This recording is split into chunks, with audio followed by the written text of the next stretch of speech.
मेरे प्यारे भक्तों, बस एक सेकंड रुक जाओ। तुम्हें बाबा श्याम की कसम है, इस वीडियो को अभी लाइक कर देना और हमारे चमत्कारी श्याम चैनल को सब्सक्राइब कर लेना, क्योंकि आज जो संदेश बाबा श्याम देने वाले हैं वह तुम्हारी किस्मत की वह कुंडी खोल देगा जो बरसों से बंद पड़ी है। भक्तों, जिसका भी धन रुका है, काम अटका है, किस्मत सोई है, आज बाबा श्याम की कृपा से सब उठाया जा सकता है, सब बन सकता है, सब संवर सकता है। मैं तुम्हें बुला रहा हूं मेरे बच्चे, क्योंकि बाबा श्याम ने कहा, जिसने यह कथा सुना उस पर मेरी कृपा बरस जाएगी, उसके जीवन से कष्ट, गरीबी, दर्द सब हट जाएंगे। खाटू की पवन उस दिन बड़ी अद्भुत चल रही थी, जैसे किसी अनदेखे चमत्कार का संकेत हवा के कण-कण में घुला हो। भीड़ सामान्य से अधिक थी, पर हर चेहरे पर एक अलग शांति चमक रही थी, मानो सबके दिलों में कोई अनोखी आशा जाग चुकी हो।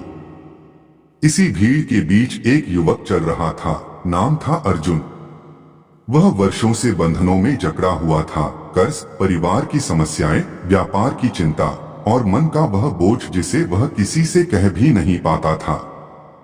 उसके कदम धीमे थे, पर आंखों में विश्वास की एक किरण थी, क्योंकि आज वह पहली बार खाटू श्याम आ रहा था। अर्जुन ने अपनी माँ से सुना था कि श्याम बाबा के दरबार में कोई खाली वापस नहीं लौटता। उसकी माँ कहा करती, जो भी अपने टूटे दिल के साथ आता है उसे श्याम नया हौसला, नई सांस, नई दिशा देते हैं। चाहे कितनी भी रातें रोकर काटी हों, बाबा की दहलीज पर आते ही सब आसान हो जाता है।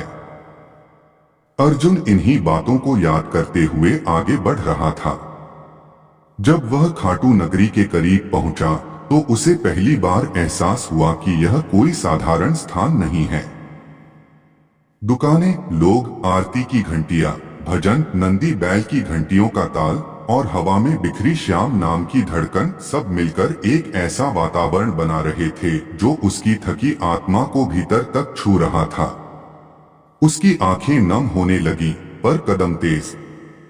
वह जैसे ही मंदिर मुख्य द्वार के पास पहुंचा, तभी अचानक एक वृद्ध बाबा ने उसका हाथ पकड़ लिया। अर्जुन चौंक गया। वृद्ध बाबा की आंखें ऐसी थीं जैसे वर्षों की तपस्या ने उन्हें दिव्यता से भर दिया हो। उन्होंने अर्जुन के चेहरे को ध्यान से देखा और धीमे स्वर में बोले, पुत्र, तुम बहुत बोझ लेकर आए हो, पर चिंता मत करना, आज तुम्हारे जीवन का बंधन टूटेगा। अर्जुन सन्न रह गया। उसने तो किसी से कुछ कहा भी नहीं था। वृद्ध बाबा मुस्कुराए, श्याम, भक्तों को बोलने की जरूरत नहीं होती। जिसका बोझ भारी होता है उसका दर्द हवा भी पढ़ लेती है। तुम अंदर जाओ, आज तुम्हारे भाग्य का ताला खुलने वाला है। अर्जुन ने हाथ जोड़ लिए। शब्द गले में अटक गए थे। वह आगे बढ़ गया, लेकिन दिल अचानक तेज धड़कने लगा। यह संयोग नहीं था, कुछ होने वाला था। मंदिर का पहला दृश्य उसके लिए अवर्णनीय था। चांदी की चौखट, फूलों की महक, भजन की लहरें और सबसे बढ़कर सिंहासन पर विराजमान वह दिव्य रूप श्याम बाबा। उनकी आंखें किसी महासागर की तरह गहरी थीं, जैसे किसी को देखते ही उसके मन का रहस्य पढ़ लें। अर्जुन ठिठक गया। कुछ पल वह उन्हें बस देखता ही रह गया। उसके भीतर एक गर्माहट फैलने लगी, जैसे कोई अदृश्य हाथ उसकी सारी थकान को खुद में खींच रहा हो। भीड़ के बावजूद अर्जुन को ठीक वही स्थान मिला जहां से वह श्याम को स्पष्ट देख सकता था। यह भी संयोग नहीं था। वह आंखें मूंदकर खड़ा हो गया।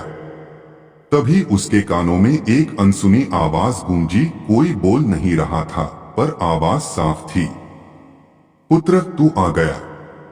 तेरा बंधन आज नहीं रहेगा। तूने बहुत सहा है, अब तेरे भाग्य का किला खुलने वाला है। अर्जुन ने आंखें खोली, उसे लगा जैसे आवाज चारों तरफ गूंज रही थी, पर लोग शांत थे।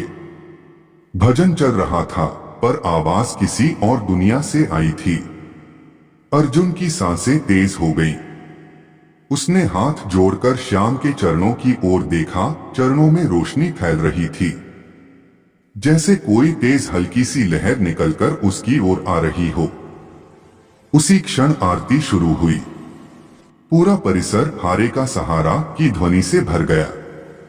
अर्जुन को लगा जैसे उसका हृदय फटकर हल्का हो रहा है।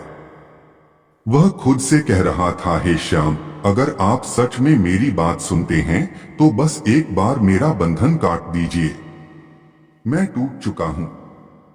अचानक उसे लगा किसी ने उसके कंधे पर हाथ रखा है।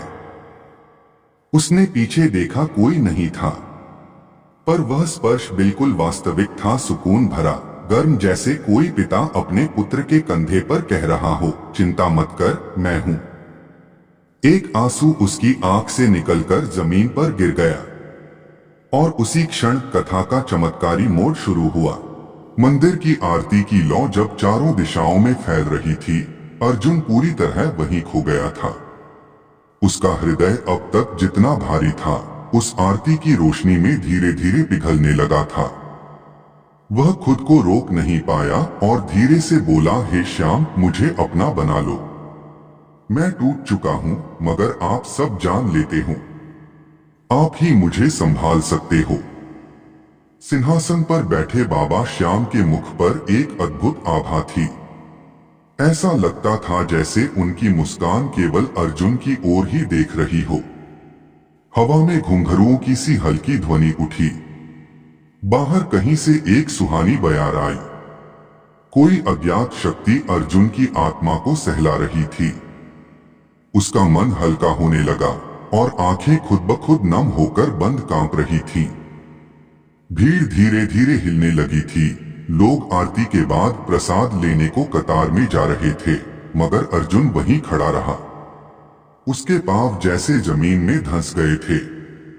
वह निकलना नहीं चाहता था। नहीं, वह इस दिव्य अनुभूति को खोना नहीं चाहता था। तभी उसके पास से गुजरते हुए एक पुजारी धीमी आवाज में बोले, बेटा, तुम यहीं रहते हो? कितना समय से प्रिय बाबा तुम्हें बुला रहे हैं। अर्जुन चौंका। बुला रहे हैं? पुजारी मुस्कुराए, श्याम जिसे बुलाना चाहें, उसे दरबार में खड़े खड़े भी संकेत दे देते हैं। तुम्हारा चेहरा देखकर लगता है तुम बोझ लिए बहुत आए हो। आज वरदान मिलेगा। ये शब्द अर्जुन के हृदय में गर्म सुराख छोड़ गए। वह अंत तक समझ नहीं पाया कि पुजारी ने उसके दर्द को कैसे पहचान लिया। शायद जब व्यथा ज्यादा होती है तो चेहरा खुद बताता है। अर्जुन ने मिश्रित भाव से पुजारी के चरण स्पर्श किए और धीरे से बोला, मैं बस चाहता हूं कि मेरा बंधन टूट जाए।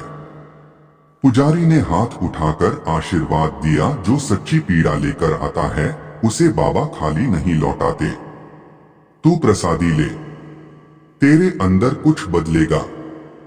अर्जुन ने प्रसाद लिया, पर अभी भी उसकी आत्मा बेचैन थी। उसे लगा कि कोई उसे बाहर बुला रहा है, जैसे श्याम बाबा कह रहे हो, मेरे द्वार से बाहर निकल, तेरी कहानी शुरू हो रही है। मंदिर के बाहर आते ही भीड़ थोड़ी कम हो गई थी, पर हल्की हल्की सूखी हवाएं अब भी महकती थीं। धूप कम हो गई थी और शाम अपना प्रारंभ कर रही थी। उसी समय एक दाढ़ी वाले सन्यासी ने अर्जुन को रोक लिया। बेटा, हाथ दिखाओ। अर्जुन चौंका। वह किसी को अपनी हथेली दिखाने का आदी नहीं था, पर इस बार भीतर की कोई शक्ति उसे रोक नहीं सकी। उसने हाथ आगे बढ़ा दिया। सन्यासी ने हाथ को ध्यान से देखा। माथे की रेखाएं हल्की उठीं, फिर वे गहरी आवाज में बोले, तुम्हारा जीवन बंधनों से भरा हुआ है, पर छोड़ो, उसका टूटने का समय आ चुका है। तुम भाग्य के द्वारा चुने गए हो। अर्जुन स्तब्ध हो गया।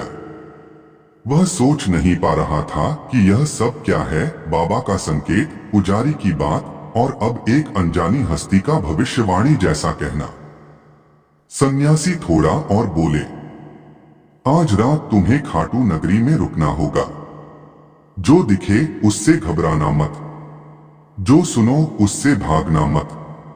बाबा जब वरदान देते हैं तो पहले मन का पर्दा हटाते हैं। तुम्हारे मन पर पर्दे बहुत हैं। आज रात रोशनी तुम्हें बुलाएगी। यह कहकर सन्यासी भीड़ में कहीं खो गया। अर्जुन वहीं खड़ा रह गया। उसके कदम जैसे हिल नहीं रहे थे। वह सोचता रहा, क्या वाकई मेरी जिंदगी बदलने वाली है? क्या यह सपना है? क्या सच में बाबा ने मुझे बुलाया है? पर जितनी देर वह सोचता उतनी ही उसकी धड़कन तेज होती जाती। वह आगे बढ़ा और थोड़ी दूर एक धर्मशाला में कमरा ले लिया। कमरा साधारण था, एक पलंग, एक दरी, दीवार पर टंगी श्याम बाबा की तस्वीर। मगर जैसे ही उसने उस तस्वीर को देखा, उसे वही अनसुनी आवाज फिर से सुनाई दी, पुत्र आज रात्रि जागना, हम आएंगे। अर्जुन का दिल धक से रह गया। उसकी सांसें भारी होने लगी। मगर डर नहीं था। किसी पिता का भरोसा था, किसी अदृश्य हाथ की पकड़ थी जो उसे विश्वास दे रही थी कि कुछ दिव्य होने वाला है। वह थोड़ी देर पलंग पर बैठा। उसकी आंखें बंद हुईं और अचानक वर्षों की सारी पीड़ा उसके सामने घूमने लगी। पिता की मृत्यु, व्यापार का संकट, कर्जदारों का दबाव, टूटी रिश्तों की आवाजें, खाली घर की तड़प और वह हर रात जब वह अकेले में फूट फूट कर रोया था। आज वह सब फिर सामने आया और वह भर कर रो पड़ा। रोते रोते उसकी छाती हल्की होने लगी। उसे लगा कि रोना जरूरी था, जैसे भीतर का जला हुआ धुआं बाहर आ रहा हो। कुछ देर बाद अचानक हवा का झोंका आया। कमरे की दीवार पर लगी श्याम की तस्वीर हिल गई। अर्जुन की आंखें फिर खुली। उसने देखा, तस्वीर से हल्की रोशनी निकल रही थी। कमरे में मनमोहक सुगंध फैलने लगी, गुलाब, चंदन और कुछ दिव्य। और तभी पलंग के पास खड़ी एक चमकती आकृति दिखी। पहले उसे लगा शायद सपना है, पर आकृति साफ थी, तेज थी, जीवंत थी। वह आकृति धीरे धीरे रूप लेने लगी, नजरें, मुकुट, बाका स्वरूप और फिर पूरा दर्शन। स्वयं श्याम बाबा खड़े थे। अर्जुन का शरीर जैसे लकड़ी का हो गया हो। न आवाज निकल रही, न सांस। वह बस देखता रहा। उस रूप को देखता रहा जो बचपन से तस्वीरों में देखा था, मगर यह अलग था। यह जीवंत था। यह मुस्कुरा रहा था। यह उसकी ओर बढ़ रहा था। श्याम बाबा ने हाथ बढ़ाया और बोले, पुत्र, तू बहुत रोया है, पर अब रोना बंद कर। तेरा बंधन आज से टूट गया। शब्दों ने अर्जुन की आत्मा को हिलाकर रख दिया। उसकी आंखों से आंसू बहते ही जा रहे थे। श्याम बाबा ने उसके सिर पर हाथ रखा। जिसने वर्षों की पीड़ा झेली हो, उसे वरदान मिलने में देर नहीं लगती। तेरे मन की गांठें थीं, उन्हें आज खोलना मेरा काम था। अर्जुन रोते हुए बोला, बाबा आपने मुझे क्यों चुना? श्याम मुस्कुराए, क्योंकि तू मेरा है और मैं अपने लोगों को कभी टूटने नहीं देता, चाहे देर हो जाए। अर्जुन की सांसें तेज हो गईं। वह बोला, बाबा मेरे कर्ज, मेरी मुश्किलें, मेरे बंधन, मेरा टूटा जीवन, क्या सब ठीक हो जाएगा? श्याम बाबा तुरंत बोले, जब मैं साथ हूं तब चिंता कैसी? तेरा कर्ज उतर जाएगा, तेरा व्यापार उठ जाएगा, तुझे सही रास्ता मिलेगा, तेरे घर में खुशियों का दीप जलेगा और तेरे मन का अंधेरा आज ही खत्म हो गया। फिर श्याम बाबा ने अपना हाथ अर्जुन के हृदय पर रखा। अर्जुन को लगा जैसे किसी ने उसके दिल का भारी पत्थर निकाल दिया हो। वह हल्का हो गया, इतना हल्का कि जैसे उड़ जाए। श्याम बाबा बोले, पुत्र, दुनिया में 3 बंधन सबसे कठिन होते हैं, मन का, भाग्य का और कर्म का। मन का बंधन आज मैंने खोल दिया। भाग्य का बंधन कल खुलेगा, कर्म का बंधन परसों। अर्जुन ने पूछा, कैसे जानूंगा? श्याम बोले, संकेत मिलेंगे। पहला संकेत किसी अजनबी की मुस्कान से, दूसरा किसी अपनों की बात से, तीसरा तेरे घर की दीवार पर पड़ने वाली रोशनी से, और चौथा तेरे सपने में मेरे आने से। अर्जुन की आंखें फिर नम हो गई। वह बोला, बाबा, क्या आप हमेशा मेरे साथ रहेंगे? श्याम ने उसकी ओर देखकर कहा, मैं साथ नहीं रहता पुत्र, मैं तो तेरे हृदय में खुद को बसा चुका हूं। अब तू अकेला कभी नहीं होगा। तू चलेगा और मैं तेरे कदमों की धड़कन बनकर चलूंगा। फिर श्याम बाबा का रूप धीरे धीरे प्रकाश बनने लगा।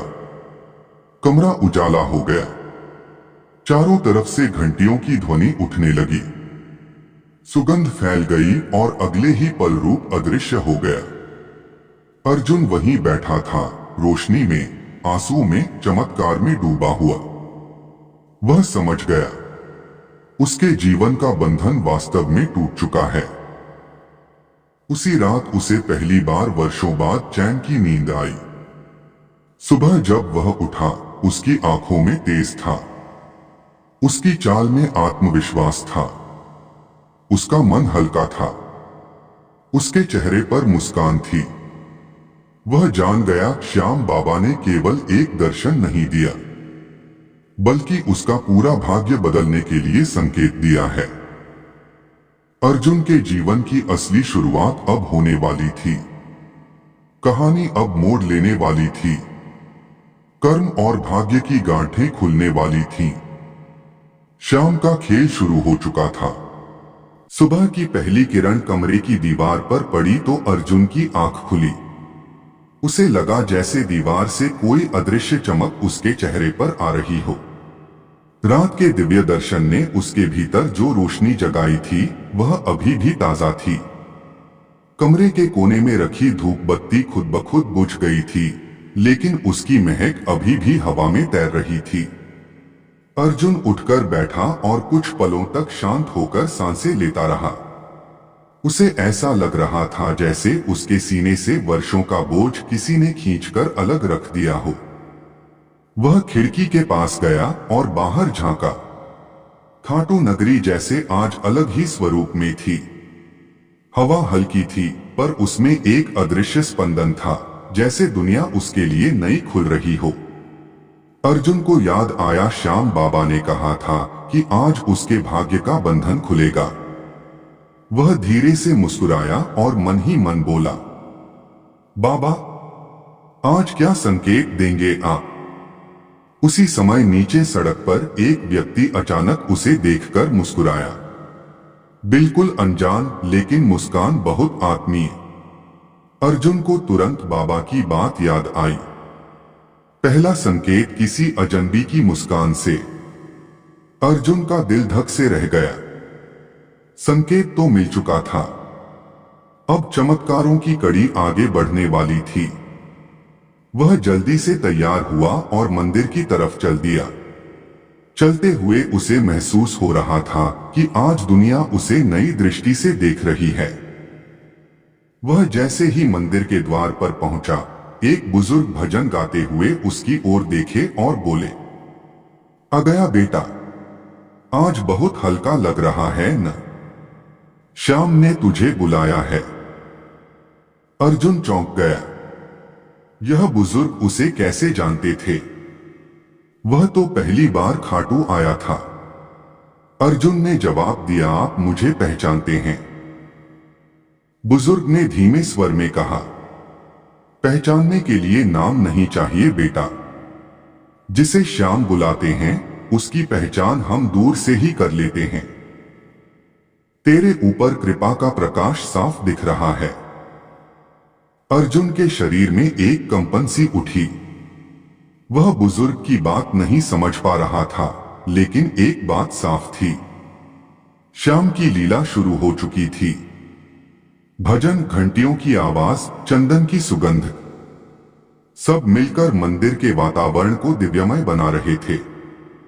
अर्जुन मंदिर में पहुंचा और भीड़ के बीच खड़ा होकर बाबा के दर्शन करने लगा। आज अनुभव अलग था, जैसे श्याम उसके पास खड़े हों, जैसे उनकी दृष्टि उसके भीतर उतर रही हो।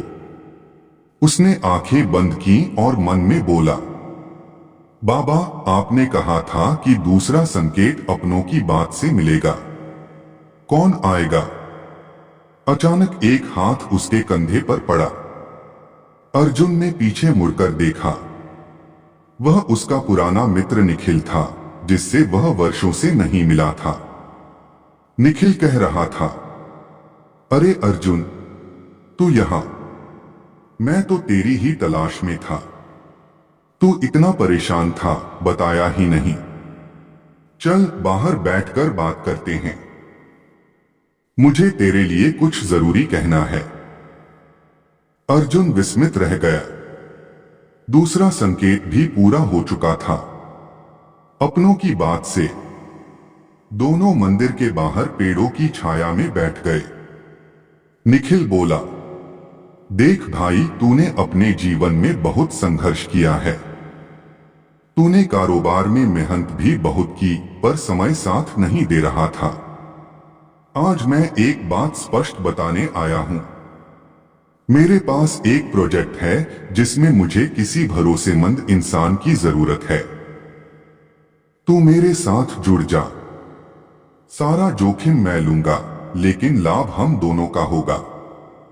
अर्जुन के भीतर बिजली सी दौड़ गई। उसकी आंखें फैल गईं। भाई, यह वही निखिल था जिसने कभी उसके बुरे समय में मदद का हाथ आगे बढ़ाया था। आज वह फिर मदद को तैयार था। निखिल ने आत्मीय स्वर में कहा, अर्जुन, मैं जानता हूं तू कितना अच्छा और साफ दिल इंसान है। तेरे जैसे लोगों को जीवन में एक बार ही सही साथी मिलता है। चल मेरे साथ, सब ठीक हो जाएगा। अर्जुन समझ गया। श्याम का दूसरा संकेत पूरा हुआ। वह उठकर बोला, निखिल, मैं साथ चलूंगा, लेकिन ये सब संयोग नहीं है। श्याम बाबा खुद संकेत दे रहे हैं। दोनों साथ में चले और एक चाय की दुकान पर बैठ गए। चाय वाले ने मुस्कुराते हुए कहा, श्याम जी की नगरी में आने वालों के साथ चमत्कार चलते हैं। आज आपकी चाय मेरी तरफ से। निखिल हंस पड़ा, पर अर्जुन के भीतर गहरी लहर उठी। उसने सोचा, क्या यह बाबा का तीसरे संकेत का प्रारंभ है? चाय की चुस्कियों के साथ अर्जुन और निखिल ने आगे की योजना बनाई। निखिल ने उसे बताया कि आने वाले महीनों में व्यापार बढ़ेगा और अगर अर्जुन मेहनत करे तो भाग्य पूरी तरह बदल सकता है। अर्जुन के भीतर भरोसा गहरा होता जा रहा था। कुछ देर बाद दोनों वापसी करने लगे। अर्जुन को अचानक लगा कि हवा फिर हल्की हो गई है, जैसे कोई फुसफुसाकर कह रहा हो,